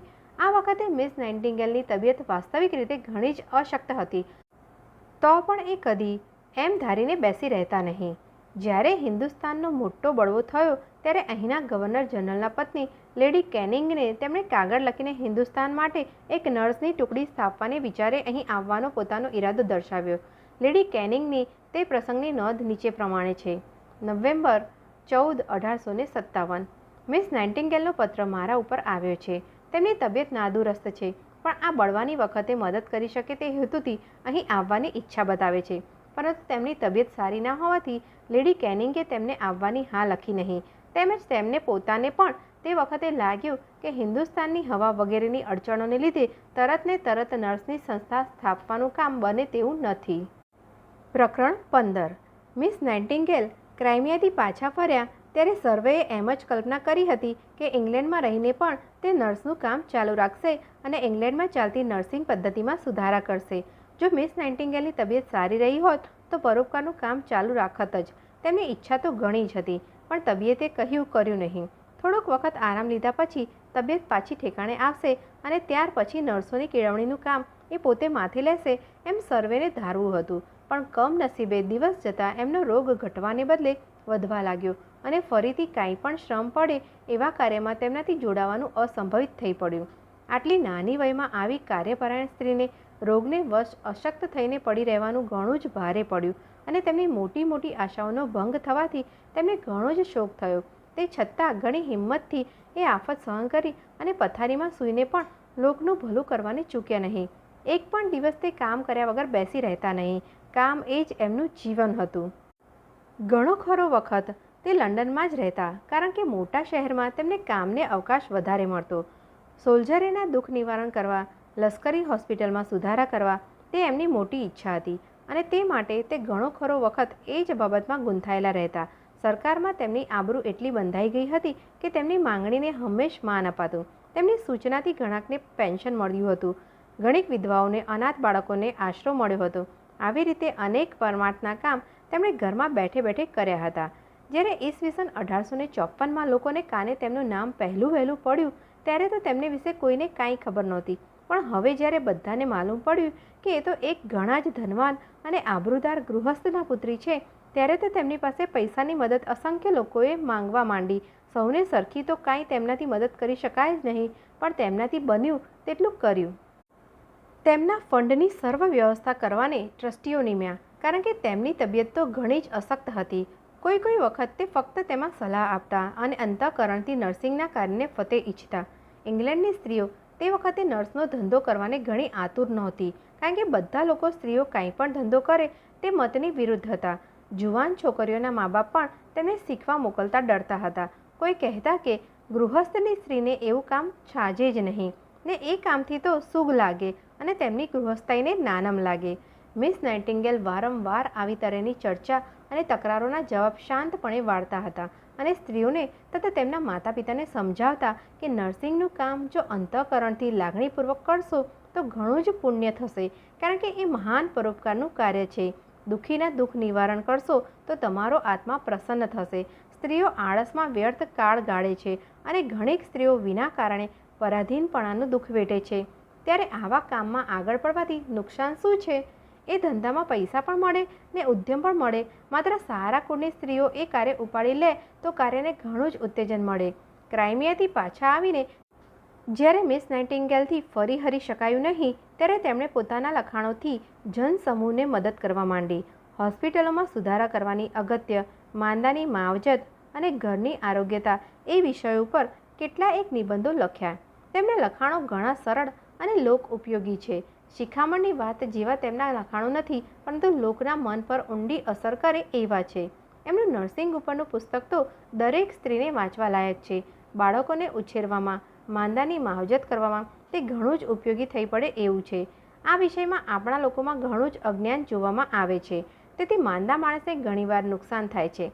તાજી હવાની, સૂર્યના પ્રકાશની, ગરમીની કેટલી અગત્ય છે, મંદવાડના બિછાના આગળ શાંતિની કેટલી જરૂર છે, કેવા પ્રકારનો ખોરાક માંદા માણસને આપવો જોઈએ એ બાબતો જાણવાની સર્વ સ્ત્રીઓને સરખી અગત્ય છે. છોકરીઓને ભૂગોળ, ખગોળ શીખવાની જેટલી જરૂર છે તેના કરતાં શારીરિક નિયમો જાણવાની ઘણી વધારે અગત્ય છે. આપણી સ્ત્રીઓ શરીરની બરદાસ્ત કરતાં શીખશે તો જ છોકરા તંદુરસ્ત રહેશે ને તો જ આપણી પ્રજા સુધરશે. એકવાર તંદુરસ્તી ખરાબ થઈ એટલે ગમે તેટલો પૈસો ખર્ચશો પણ તે હાથમાં આવશે નહીં. માંદગી વખતે જે સાવચેતી રાખવાની ખાસ અગત્ય છે તેને માટે થોડી સામાન્ય સૂચનાઓ મિસ નાઇટિંગેલે એમના પુસ્તકમાં આપી છે. તેમાંની થોડી નીચે પ્રમાણે છે. 1. હોસ્પિટલમાં તેમજ ખાનગી ઘરોમાં જ્યારે ભારે મંદવાડ હોય ત્યારે બનતા સુધી એકને એક માણસને માથે બરદાસ્તનો બોજો ના રાખવા જોઈએ. આ વાત ઘણી જ જરૂરી છે, કેમ કે થાકીને કામથી કંટાળી ગયેલું માણસ તદ્દન નિરુપયોગી છે. આખા દિવસ જેને કામ પડે તેને સ્વાભાવિક રીતે આરામ જોઈએ જ. તેમજ દર્દીને એકલો પણ રહેવા દેવાય નહીં, માટે વારાફરતી 2 જણ ચાકરી કરનાર જોઈએ. 2. દર્દીની પાસે ઘણો ખખડાટ કે અવાજ થવા દેવો ના જોઈએ. જે દર્દીને બરદાસ્ત કરતું હોય નર્સ તેણે એવી રીતના કપડાં લત્તા પહેરવા કે ઓરડામાં મૂકેલા સામાનમાં ભરાઈ ના જાય ને જેથી સામાન પડી ના જાય અને ખકડાટ ના થાય.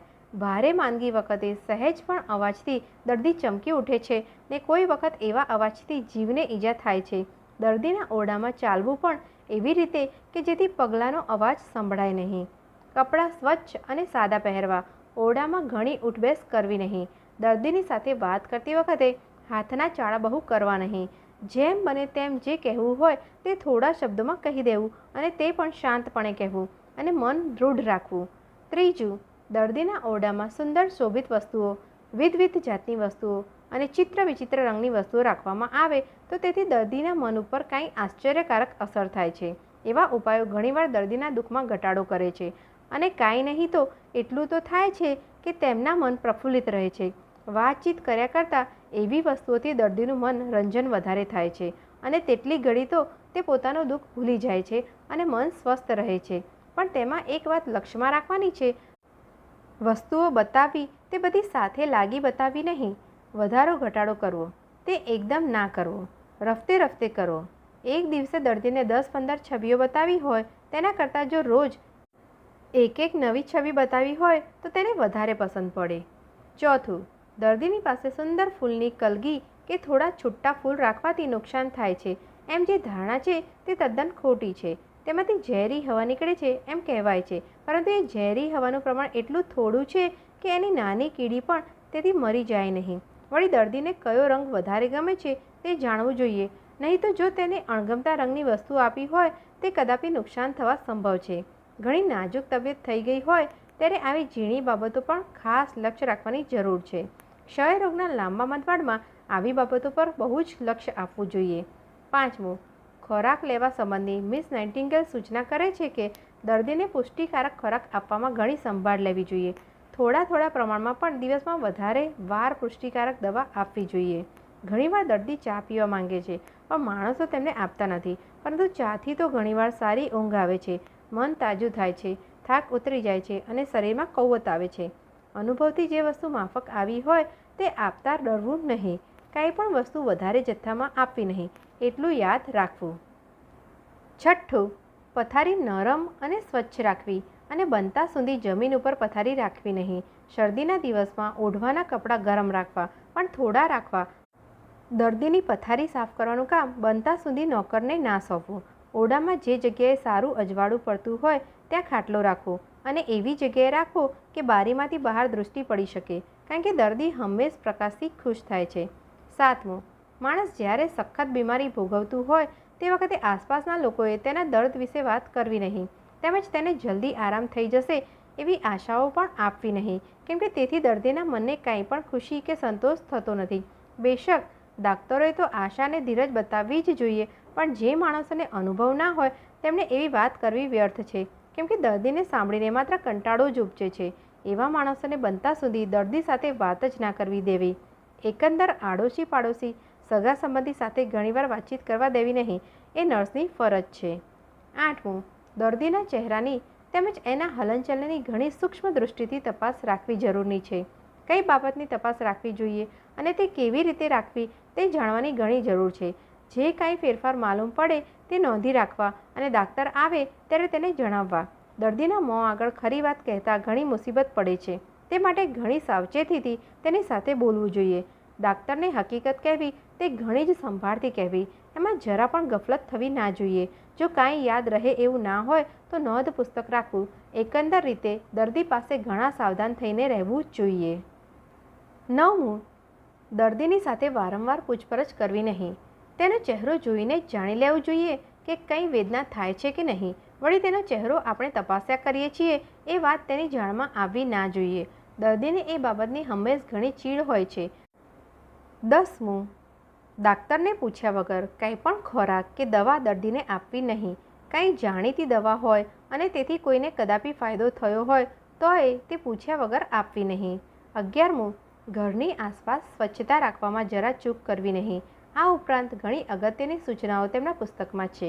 બાળકોની સંભાળ કેવી રીતે લેવી એ બાબત ઉપર તેમણે એક પુસ્તક લખ્યું છે. હિન્દુસ્તાનના લશ્કરની આરોગ્યતા એ વિષય ઉપર પણ તેમણે એક ઘણું ઉપયોગી પુસ્તક લખ્યું છે. તેમની સૂચનાઓથી લશ્કરી નોકરોના રહેવાના ઘરમાં ઘણા સુધારા થયા છે. તેમને નવરાશની વખતે રમવાની, ફરવાની, કસરત કરવાની છૂટ મળી છે. તેમને માટે લાઇબ્રેરીઓ સ્થપાઈ છે અને એકંદર રીતે તેમના આચાર વિચારમાં ઘણો સુધારો થયો છે. પ્રકરણ 16. મિસ નાઇન્ટિંગેલે જે મહાન પરોપકારનું કાર્ય આરંભ્યું હતું તે ઘણી લાંબી મુદત સુધી તેમણે ઉત્સાહપૂર્વક કાયમ રાખ્યું છે. ઈસવીસન 1871માં તેમની લાંબી મુદતની ઈચ્છા સંપૂર્ણ થઈ કેમ કે તે વર્ષે સેન્ટ ટોમસ હોસ્પિટલને લગતો નર્સોનો એક આશ્રમ અને તેમની કેળવણીને માટે શાળાની સ્થાપના થઈ. આ સંસ્થાને લીધે કેળવાયેલી અને સારા કુટુંબની સ્ત્રીઓએ ધંધા તરીકે નર્સિંગ શીખવાનો આરંભ કર્યો. આ મકાનનો પાયો નામદાર રાણી સાહેબને હાથે ઈસવીસન 1868માં નંખાયો હતો અને તેમાં બધી સગવડ મિસ નાઇન્ટિંગેલના કહ્યા પ્રમાણે જ કરવામાં આવી હતી. ઈસવીસન 1871માં આ મકાન નામદાર રાણી સાહેબને હાથે ખુલ્લું મૂકવામાં આવ્યું હતું. મકાનના મધ્ય ભાગમાં નર્સના કપડાં પહેરી સ્ક્યુટરાઈમાં નાનો સરખો દીવો લઈને રાતની તપાસ માટે ફરતા હતા. તે વેશમાં મિસ નાઇન્ટિંગેલનું પૂતળું મૂકવામાં આવ્યું છે. આ શાળામાં શીખતી નર્સોનો અભ્યાસ કેવો ચાલે છે, તેમની સંસારિક સ્થિતિ કેવી છે એ સર્વની માહિતી મિસ નાઇન્ટિંગેલ પત્ર દ્વારા હજી સુધી રાખે છે. તે જ વર્ષમાં 1871 મિસ નાઇન્ટિંગેલે સુવાવડ ખાના ઉપર એક પુસ્તક લખ્યું અને 2 વર્ષ પછી ધર્મ સંબંધી કાંઈ ખુલાસાના નિબંધ લખ્યા. જન્મથી જ તેમનું વલણ ધાર્મિક બાબત ઉપર ઘણું જ હતું અને છેવટના ભાગમાં બિછાનામાં સૂતે સૂતે મનન કરીને તેમણે પોતાના મત ઘણી વિદ્વત્તાથી બતાવ્યા છે. મિસ નાઇન્ટિંગેલે પોતાનું આખું જીવન લોકહિતાર્થમાં ગાળ્યું છે, એટલે તેમના કૌટુંબિક જીવનની આપણને ઘણી માહિતી મળી નથી. પણ એટલું તો જાણીએ છીએ કે તેમને પોતાના ઘર માટે ઘણી જ પ્રીતિ હતી. પોતાના કાર્યમાંથી પરવારે કે તરત તેમને ઘર સાંભળતું. લંડનમાં રહીને સાહિત્ય સંબંધી જે કામ હોય તે અને બીજા જે લોકોના ભલાને માટે જે યોજના હોય તે પૂર્ણ થાય કે લીહર્સ્ટ કે એમ્બ્લિક પાર્કમાં પોતાના માતા પિતાની પાસે રહીને આરામ લેતા. ત્યાં રહીને બાળકપણના સ્નેહીઓની ખબર અંતર લેતા અને આસપાસના ગરીબોને મદદ કરતા. હવે જો કે તેઓ જાતે કોઈને જોવા જઈ શકતા નહીં, તે પણ તેમના મિત્રોની ખબર બરોબર રાખતા અને જેને જે જોઈતું હોય તે મોકલી આપતા. આસપાસ રહેતી જુવાન બાળાઓ ઉપર તે ઘણું જ લક્ષ્ય રાખતા અને તેમને વારંવાર પોતાની મુલાકાતે બોલાવતા. તે તેમને થોડીવાર રમૂજ કરાવીને અમૂલ્ય બોધ આપતા. ઈસવીસન 1874માં મિસ નાઇન્ટિંગેલના વહાલા પિતા મૃત્યુ પામ્યા. તેમના કુટુંબમાં આ પ્રથમ જે મૃત્યુએ દેખાવ દીધો હતા તેથી સર્વેને ઘણો શોક લાગ્યો. તેમની ઉંમર 80 વર્ષની હતી. પિતાના મૃત્યુ પછી મિસ નાઇન્ટિંગેલ ઘણો ખરો વખત એમ્બ્લિક પાર્ક કે લીહર્સ્ટમાં વિધવા માતાની પાસે જ કાઢતા. મિસ ફ્લોરેન્સને લીહર્સ્ટ વધારે પસંદ હતું, તેથી જેટલા દિવસ ત્યાં રહી શકાતું ત્યાં સુધી એમ્બ્લિક પાર્કમાં જતા નહીં.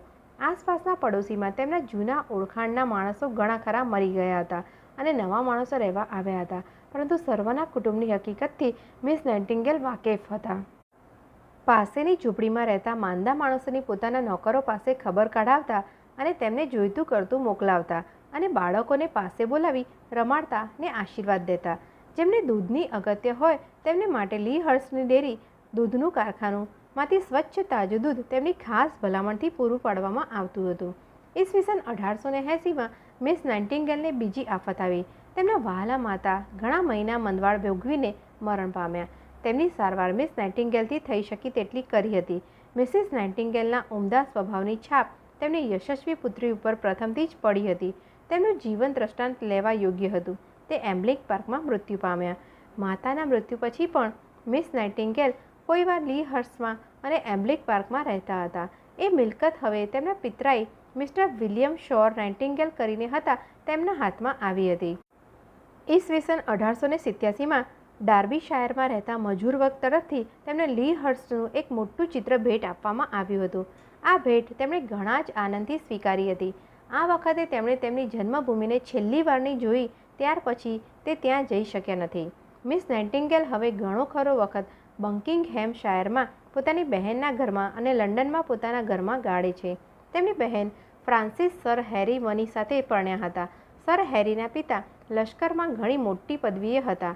એકવાર મેજર પણ થયા હતા. ઈસવીસન 1827માં તેમને સરનો ઇલકાબ મળ્યો હતો.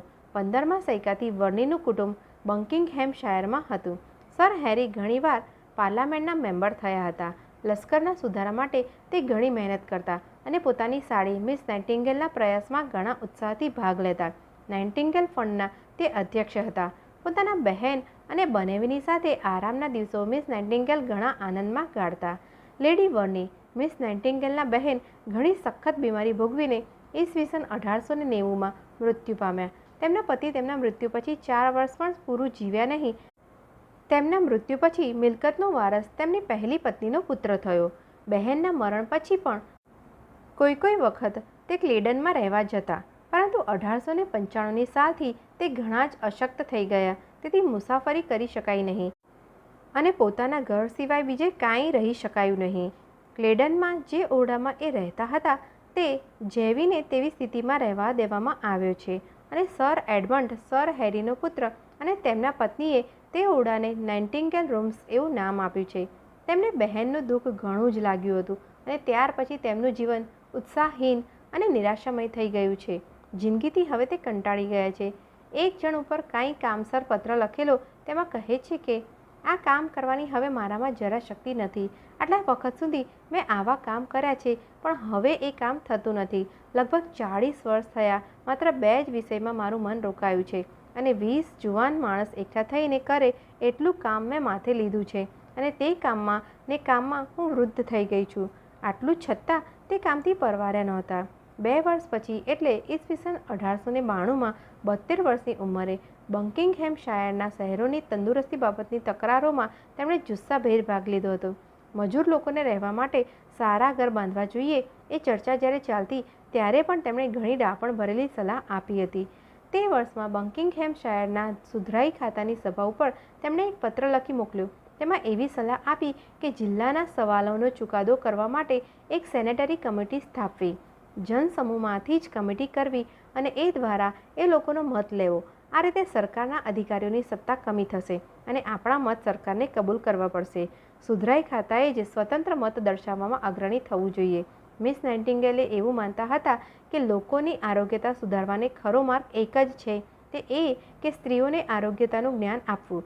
સ્ત્રીઓ અને માતાઓ જેમના હાથમાં ઘરકામનો વહીવટ છે તેમણે જ સ્વચ્છતાના નિયમ જાણવા જોઈએ. તે ઉપરાંત તેમણે કહ્યું કે ગામડાઓમાં શિક્ષકોને મોકલીને લોકોને સ્વચ્છતાના નિયમ શીખવવા. તે માટે તેમણે પસંદ કરીને 3 કેળવાયેલી સ્ત્રીઓને ગામડાની નિશાળોમાં સ્વચ્છતા, હવા, ઘરની સ્વચ્છતા વગેરે વિષયો પર ભાષણ આપવાને મોકલી અને તેમની સાથે એવી શરત કરી કે ગરીબ લોકોના ઘરમાં જઈને અજ્ઞાન સ્ત્રીઓ સાથે વાતચીત કરી સ્વચ્છતાના નિયમ તેમને શીખવવા. તે માટે ગામડાની સ્ત્રીઓ ઉપર પ્રથમથી તેમણે એક પત્ર લખીને મોકલ્યો. તે નીચે પ્રમાણે છે: પ્રિય સખીઓ, હું જાણું છું કે તમારે ઘણું સખત મજૂરી કરવી પડે છે. મારે પણ કંઈ થોડું કામ નથી. કામનો અનુભવ મને ઘણો થયો છે અને તે ઉપરથી તમને 2 બોલ લખવાની રજા લઉં છું. બાળકની માતાની ફરજ એ છે કે જેમ બને તેમ પોતાના બાળકને તંદુરસ્તીમાં રાખવું અને મજબૂત બાંધાનું કરવું, જેથી આગળ જતે દુનિયામાં પોતાનો વ્યવહાર સારી રીતે ચલાવી શકે. પરંતુ તમે અનુભવથી જાણતા હશો કે બાળકની તંદુરસ્તી સાચવવી એ કંઈ સહેલું કામ નથી. કંઈ પણ કામ કેળવણી શિક્ષણ વગર સારી રીતે થઈ શકે નહીં. સીવવાનું, ગૂંથવાનું, સર્વમાં અભ્યાસ અને શિક્ષણની જરૂર છે. તે જ પ્રમાણે તંદુરસ્તી કેવી રીતે સચવાઈ શકે તે પણ શીખવાની જરૂર છે. છોકરાઓ અને છોકરીઓને તંદુરસ્ત બનાવવા જોઈએ. તેમના તન સ્વચ્છ હોવા જોઈએ, તેમના મન પણ સ્વચ્છ હોવા જોઈએ અને તેટલા માટે આસપાસની હવા, જમીન, પાણી, સોબત જેમાં રહીને બાળક ઉછરે છે તે સર્વ સ્વચ્છ હોવા જોઈએ. હવા ખુલ્લી અને તાજી હોવી જોઈએ, જમીન ચોખ્ખી હોવી જોઈએ, પાણી નિર્મળ હોવું જોઈએ અને તેમને કાને શબ્દ પણ સુશીલ અને સભ્ય પડવા જોઈએ કે જેથી તેમના મન ઉપર પ્રથમથી જ નમ્રતા, નીતિ અને દ્રઢતાની છાપ પડે. બાળક સર્વ રીતભાત ઘરમાંથી જ શીખે છે. માતાની આજ્ઞા માનવી કે ન માનવી તે ઘણી જ નાની ઉંમરે બાળક શીખે છે અને 7 વર્ષનું થાય તે પહેલાં એનો સ્વભાવ બંધાઈ જાય છે. તે ઉપરાંત નિયમિતપણું પણ જોઈએ. જો દરેક કામનો વખત મુકરર કરી રાખ્યો હોય તો ઘણી સરળતાથી કામ થાય અને તો જ છોકરાની તંદુરસ્તીમાં નજર રાખી શકાય. છોકરું માંદું પડે તેના કરતાં તંદુરસ્ત રહે તે બાળક અને માતા બંને સુખમાં દિવસ ગાળી શકે. લેખિતન ફ્લોરેન્સ નાઇટિંગેલ. આ ઉપરાંત તેમણે સ્ત્રીઓની એક સભા માટે આરોગ્યતા ઉપર નિબંધ લખી મોકલ્યો હતો. સ્ત્રીઓને શીખવવા માટે તેમની રીત એ હતી કે ભાષણો આપ્યા કરતાં સાધારણ વાતચીતથી પ્રાથમિક જ્ઞાન આપવું. ગામડાની તેમજ શહેરની મજૂર વર્ગની વગેરે અજ્ઞાન સ્ત્રીઓને ઘણી બાબતો શીખવવાની જરૂર છે. બાળકને કેવી રીતે ઉછેરવા પોતાના ઘરની અને ગામની આરોગ્યતા કેવી રીતે સાચવવી એ સર્વનું જ્ઞાન સ્ત્રીઓને આપવાની ઘણી જ અગત્ય છે. સરકારી નોકર ઉપરાંત દરેક ગામને માટે 1-2 શીખેલી કેળવાયેલી સ્ત્રીઓ જોઈએ કે જેઓ ઉપર કહ્યા એવા સ્ત્રી ઉપયોગી વિષયો પર ગામની સ્ત્રીઓ સાથે વાતચીત કરે અને તેમના આચાર વિચાર સુધારીને આપણી પ્રજાનો ઉદ્ધાર કરે. એ સ્ત્રીઓની સાથે વાતચીત કરે તે ઉપરાંત જો ઘરમાં કે ઘરની આસપાસ કંઈ ગંદકી હોય તો તે તરત સાફ કરાવી નાખે, ઘર વાળી ઝાડીને સાફ રખાવે, બારી બારણા ઉઘડાવે, દરરોજ સર્વે સ્ત્રીઓને નહાવા ધોવાની ફરજ પાડે અને તેનો ફાયદો સમજાવે. એ રીતે સ્વચ્છતાના નિયમો પ્રત્યક્ષ ઊભા રહીને તેમની પાસે પાડવાની ફરજ પાડે. કુટુંબને માટે પુષ્ટિકારક ખોરાક તૈયાર કરતા શીખવે. કંઈ અકસ્માત થાય તો દાક્તર આવે તે પહેલાં અને તે પછી શા ઉપાય લેવા એ સર્વ સમજાવે. એ સ્ત્રીઓ સાથે મિત્રાચારી કરીને બધું શીખવવું એવી મિસ નાઇટિંગેલની ખાસ સૂચના હતી. મિસ નાઇટિંગેલ માત્ર પોતાના જ દેશની આરોગ્યતા સામું જોતા હતા એમ નહોતું, કેમ કે આપણા દેશની હવા પાણી સુધારવાને પણ એમણે અનેકવાર લખાણો કર્યા હતા. આપણા દેશના મોટા શહેરોમાં તો સુધરાઈ ખાતાનું કામ સાધારણ ઠીક ચાલતું હતું તે તેમની જાણમાં આવ્યું હતું, પરંતુ નાના ગામડામાં સ્વચ્છતાનો નિયમ કોઈ પાળતું નહીં અને તે જ માટે મિસ નાઇટિંગેલનો પ્રયાસ હતો. તે માટે તે આપણા દેશના સુધરાઈ ખાતાના અધિકારીઓ સાથે પત્ર વ્યવહાર રાખતા અને ખરી માહિતી મેળવતા. આપણા લોકોની ગંદી વર્તણૂક સર્વ અસ્વચ્છતાનું મૂળ લાગ્યું હતું, પરંતુ તે કહેતા કે હિન્દુ લોક જેવી નમ્ર ભોળી પ્રજાને ખરી વાત શીખવતા વખત નહીં લાગે. ઈસવીસન 1897માં નામદાર મહારાણીની ડાયમંડ જ્યુબલી થઈ તે વખતે મિસ નાઇટિંગેલે ઘણી હોંશથી ભાગ લીધો હતો. તે પ્રસંગે વિક્ટોરિયા રાણીની રાજ્યકીર્તિના સમયમાં જે નવા બનાવ બન્યા તેનું પ્રદર્શન કરવામાં આવ્યું હતું.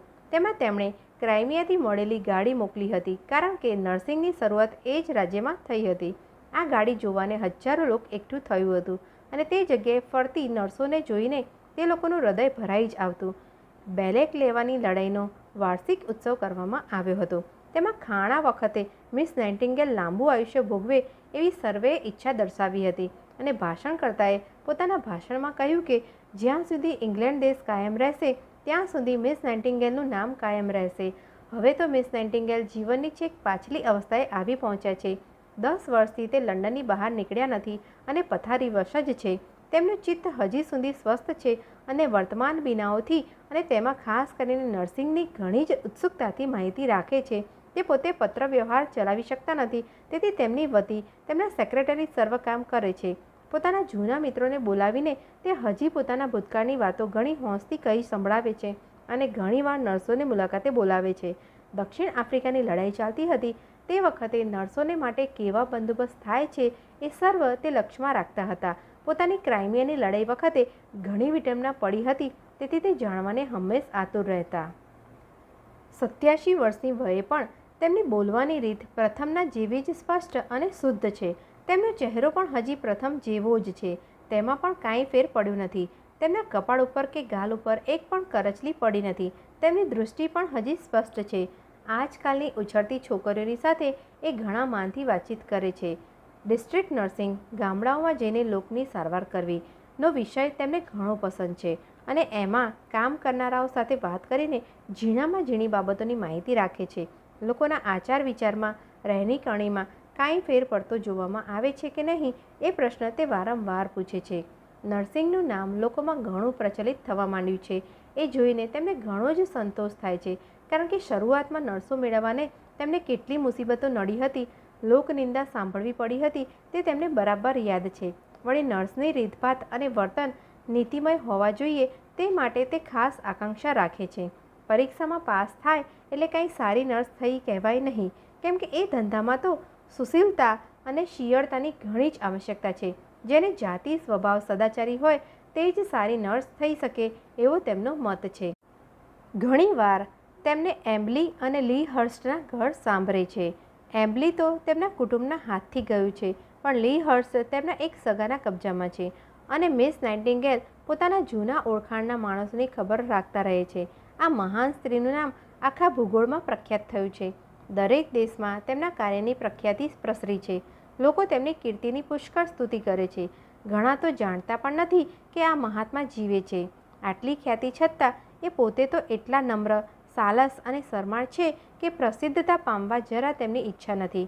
તેમના યશનું બળ તેમનું વિજયી દ્રષ્ટાંત અને તેમની અમૂલ્ય શિખામણો આખા જગતને વારસારૂપ છે. 1904ના મે મહિનામાં તેમની વર્ષગાંઠને દિવસે ઘણા લોકો તરફથી તેમને મુબારકબાદી મળી હતી. નામદાર શહેનશાહે આ અનુપમ વિજયી નારીને lady of grace of the order of saint John of જેરુસલેમનો ઘણો ઉમદા ઇલકાબ બક્ષ્યો હતો. રણમાં વિજય પામનાર યોદ્ધાઓને આપણે વખાણીએ છીએ, પરંતુ સ્ક્યુટેરાઈની હોસ્પિટલમાંથી રોગને જડમૂળથી નાશ કરીને તદ્દન અવ્યવસ્થામાં નિયમપૂર્વક વ્યવસ્થા કરનાર પરોપકારી, કર્તવ્યપરાયણ કુમારી નાઇટિંગેલ ભૂખ, નિંદ્રા, આરામ સર્વ ખોઈને માત્ર દર્દીઓની સગવડ સાચવનાર અને ભયંકર રોગની જરા પણ દરકાર કર્યા વગર ઈશ્વર પ્રીત્યર્થે જ કામ કરનાર આ સ્ત્રીના વખાણ કરવાને શબ્દ પણ જડતા નથી. આપણા માન અને વખાણથી તેમની કીર્તિમાં કાંઈ વધારો થવાનો નથી. તેમનો યશ તો અમર જ રહેવાનો છે. ઈશ્વર આ મહાન સ્ત્રીને સદા શાંતિમાં રાખો. સમાપ્ત. તમને આ પુસ્તક ગમ્યું હોય તો ચેનલને લાઈક કરો, શેર કરો અને સબસ્ક્રાઈબ કરો. આભાર.